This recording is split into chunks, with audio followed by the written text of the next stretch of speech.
Hey folks, and welcome back to another episode of the Daily Racing Show here at RacePlazaMedia. My name is Pia, and I am sure you've heard this name all over the news so far, Jamie Chadwick. Jamie Chadwick won recently for the first time in almost 15 years an INDY NXT race, the first woman in almost 15 years to win an INDY NXT race.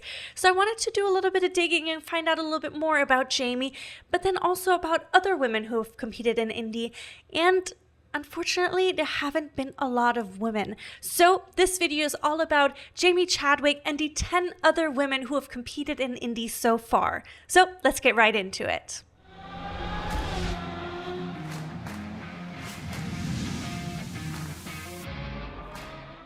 So who is Jamie Chadwick? I did a little bit of a deep dive into the internet to find out more about her, to give you guys a rundown of who Jamie is, a little breakdown of her career so far, and I have to say, it is incredibly impressive what she has done and achieved so far. So she started off being born like everybody else, but so she was born in 1998 in Bath in the UK. So she's a British motorsports racing driver. Her father, Michael, is a property developer, and her mom, Jasmine, is an Indian-born businesswoman. So not only is she a female driver, but she's also a POC, which we love to see. Now, when did she actually get into racing? She actually got into racing a little bit late, or relatively late to many others. She didn't start until the age of 12 when she started karting. Her brother was the first one to pursue karting, and she was always at his races. And eventually the day came when she was like, you know what? I want to give this a try. And almost immediately she saw success in karting. She got podiums and wins all in the junior category. And that was in 2011.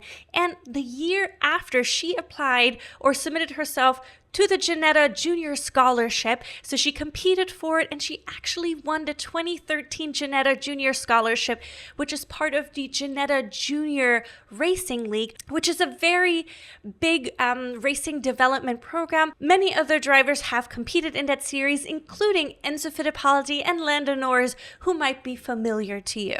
So that means at the age of 13, 14, she was already competing and driving in the Ginetta Junior Series, which is a part of the British Tour Car Championship. So even before she had a road driver's license, she was competing in touring cars, and that also almost immediately successfully. And due to her growing love and passion for racing, she even turned down a trial for the England under-18 hockey team, which I think is also impressive. So it shows that she had many different interests, but driving became her focus. Then in 2015, she moved up to the senior British endurance racing as part of the British GT4 Championship. And that year, she became the very youngest driver ever and the first female driver to earn a British GT title at the age of 16 years, alongside her teammate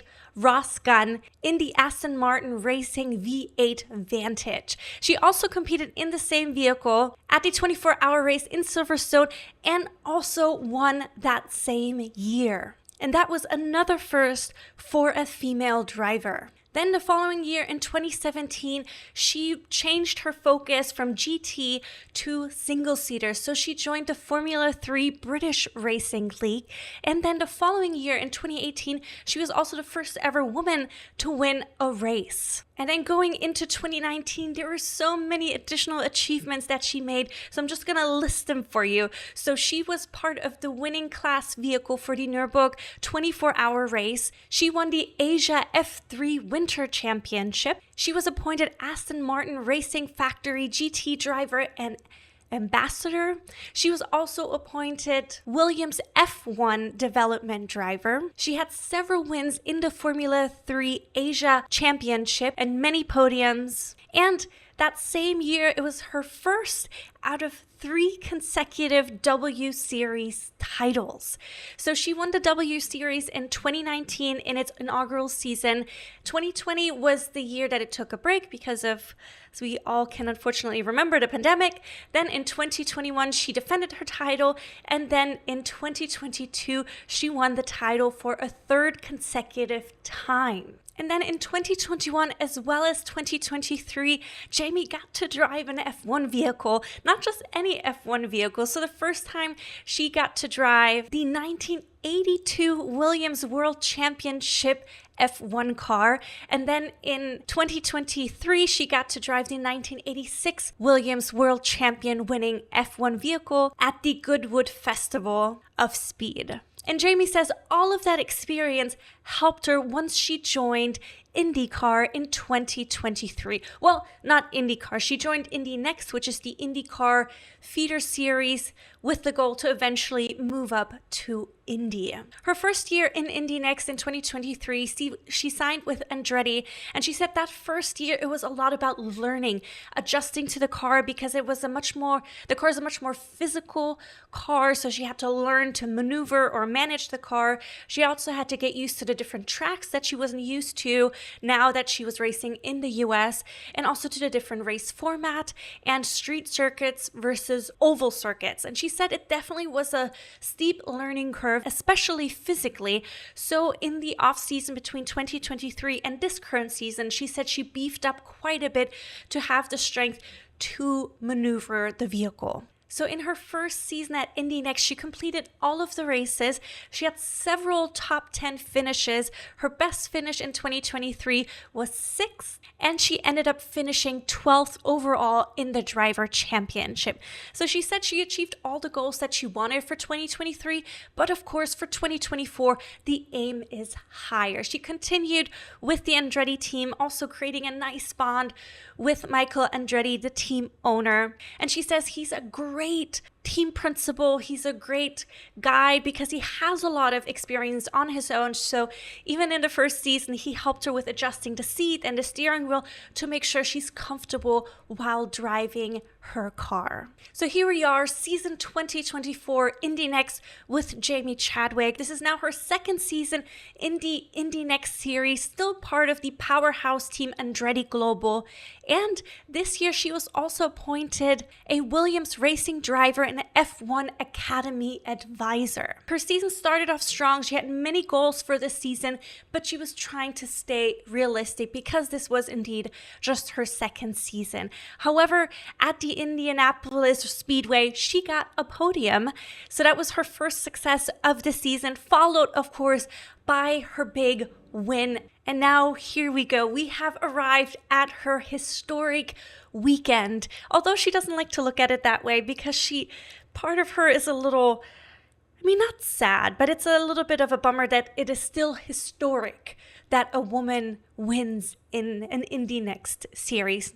Nonetheless, we will celebrate her win. So on June 8th and 9th was the weekend at Road America. Not only did she win that weekend at Road America, no, she had a clean sweep. She won qualifying, so she ended up in pole. She started the race. She led every single lap, and then she brought it home and became the first woman in almost 15 years to get a INDY NXT win.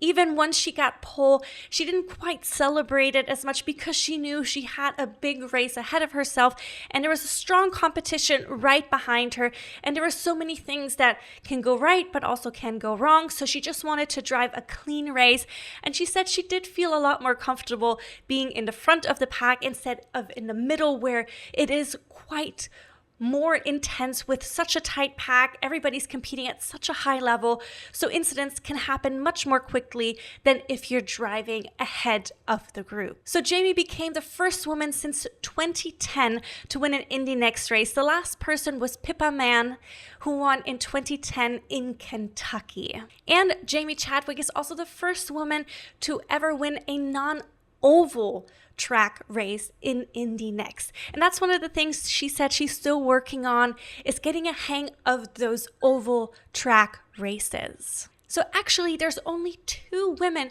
who have won an INDY NXT race. So we have Ana Beatriz, the Brazilian driver, who's won a race in 2008 and 2009, and then Pippa Mann, who won a race in 2010. And that leads me to the point that I've wanted to make with this video, is unfortunately, there haven't been a lot of women in the Indy series. So I looked it up. So Indy has been around since 1911. There have been over 795 men competing in the series since 1911.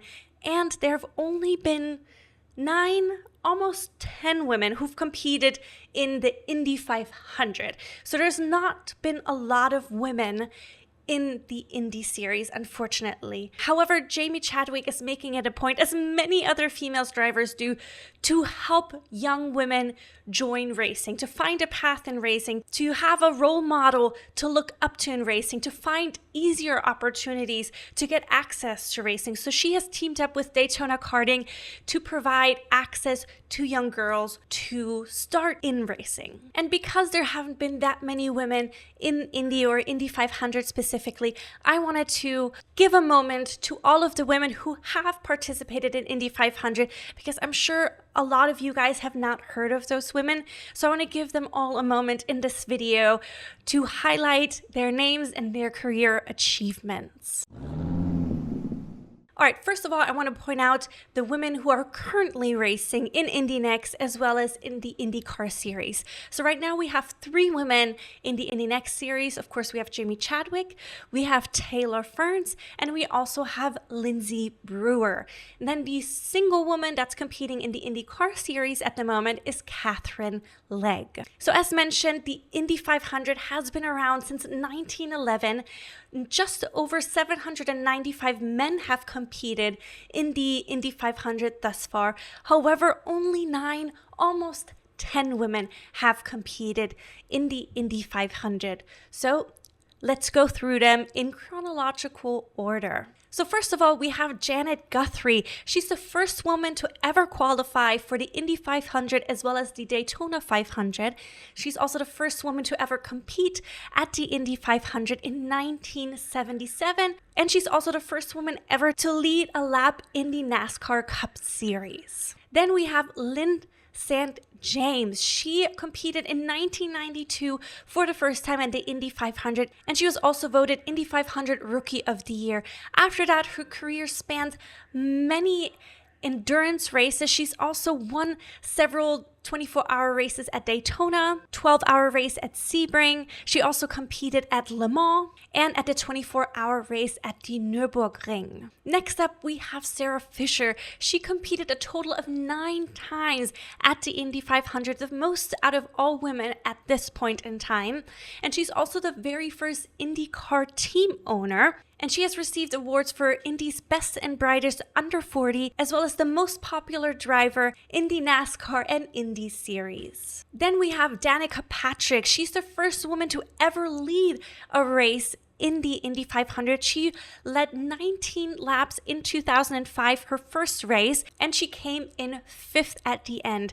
The following year, she placed 3rd, so she was the first woman and the only woman thus far to place on the podium at the Indy 500. Up next, we have Milka Duno. She's the first ever Hispanic woman to compete at the Indy 500. She did that in 2007. Then Ana Beatriz, the Brazilian driver, was the first ever woman to win an Indy NXT race. Then it was called the Indy Light Series. She won 2 races in total in 2008 as well as in 2009. Up next, we have Simona de Silvestro. She's one of only 3 women who ever placed on the podium during an IndyCar race alongside Danica Patrick and Sarah Fisher. Then we have Pippa Mann. As mentioned, she won in 2010 the Kentucky Indy NXT race. And last but not least, we have current IndyCar driver Catherine Legg, who competes part-time in the IMSA Sports Car